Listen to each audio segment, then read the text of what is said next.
Hello there my RPG lovers and welcome to another video. 9 Studio has released a big patch for Outward with a lot of new stuff actually, so I'm gonna point out the most interesting things from this new patch. I'll leave the link in the description, so if you want you can read all the patch notes. Before we continue, be sure to subscribe to the channel for more RPG stuff, because that's what I'm all about. This patch is currently on the experimental branch on Steam, just like the last patch, so in order to use it you'll need to right click on the game, go to Properties, then Betas tab and select the public beta option. Then the game will start downloading the patch that has around 2 GB. After the patch officially goes live, remember to opt out of this experimental build so that your game can update properly. You can join Outward's official Discord server so you don't miss any of those updates. So let's talk about the most notable things added in this new patch. Starting off with the hardcore mode. Now we have the ability to select the hardcore mode when we make our new characters. If you choose to play in this mod, there's a chance for you to die permanently and lose that particular character. If this happens, your save game will be deleted and you won't be able to continue. If you're wondering can you play this mod with your existing characters, the answer is no, you can't. You have to make a new one and select this option. In order to play co-op with your hardcore character, your co-op partner needs to have a hardcore character as well. Basically both players need to have at least one hardcore character in order to play this mode in co-op. I wanted to test how this works and what are the chances for getting your character killed in hardcore mode. But as I expected, it's completely random like every other death scenario. I went in a cave and got defeated for about 6 times in a row, and only then I got this defeat scenario. You collapse, body and spirit broken, your luck has at long last run out. No one is coming to save you, no twist or fortune will protect you. The harshness of the world outside the walls has claimed yet another victim. You feel your body fall away as your soul goes to meet your ancestors in the great beyond. You press continue and you're in the main menu.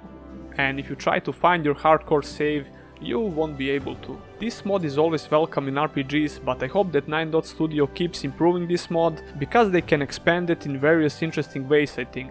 It adds a good amount of tension when you play, but not huge amount of tension since you have a decent chance of surviving.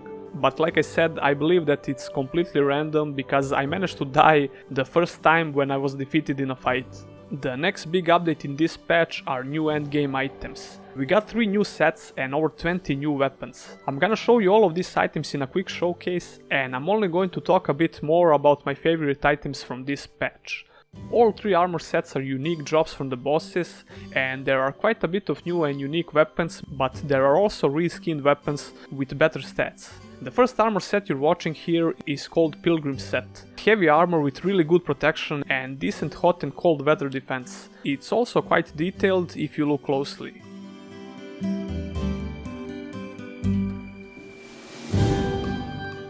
The next armor set on the list is called Shook armor. Shook? Shook ones? The next armor set on the list is called Shock armor. Medium weight with some good lightning resistance.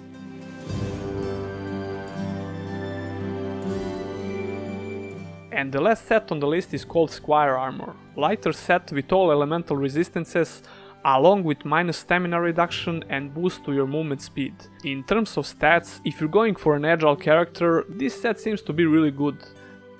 My favorite new weapons in this patch are Kevin's Great Axe, Ghost Reaper and Thermal Claymore.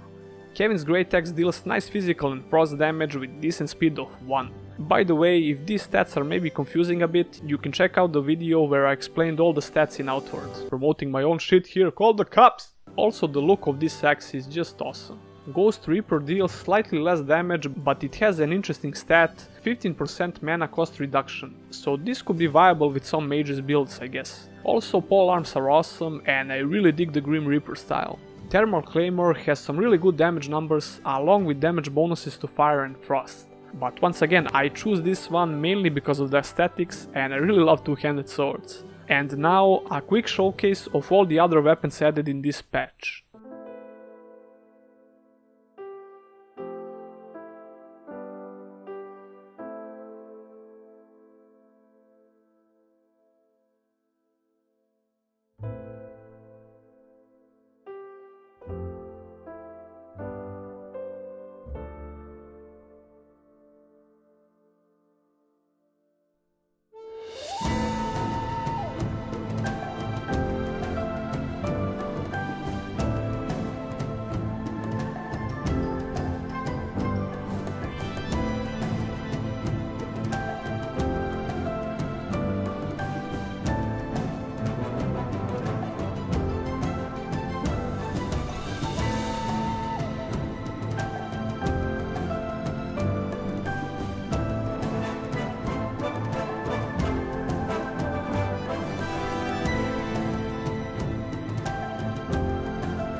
The next thing in this patch are the new bosses that you'll find. I actually took a peek at the developer console and I could find new bosses in every area, so there are at least 4 new bosses, but I believe there are much more, so happy hunting. This is really good news and I hope they keep adding more bosses in the future. There is an additional season in Ermakar Forest where it's foggy and colder, not as cold as winter in the Chersonese. I actually managed to test this, and if you want to see this fog in the game, you'll have to turn on the setting called volumetric fog. The problem is, I prefer to keep this setting turned off because I think that the game looks way better without it. But as you can see from this example, you won't be able to tell the difference between the regular Ermakar weather and this new season, unless you take a look at the weather meter. Okay, next on the list, they added the unarmed attack.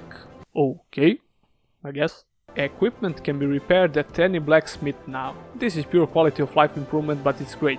Tweaked Gold Lich AI. I tested this fight and Gold Lich appears to be much more aggressive with his attacks, but he doesn't have any new moves, so he's still my bitch pretty much. Various UI improvements. The one improvement I noticed right away is this little number above debuffs. It shows you the level of buffs and debuffs, which is useful of course. One more UI minor change is this picture from the loading screen when you travel to different areas. It shows you the way, but it also shows you one area that's not in the game currently.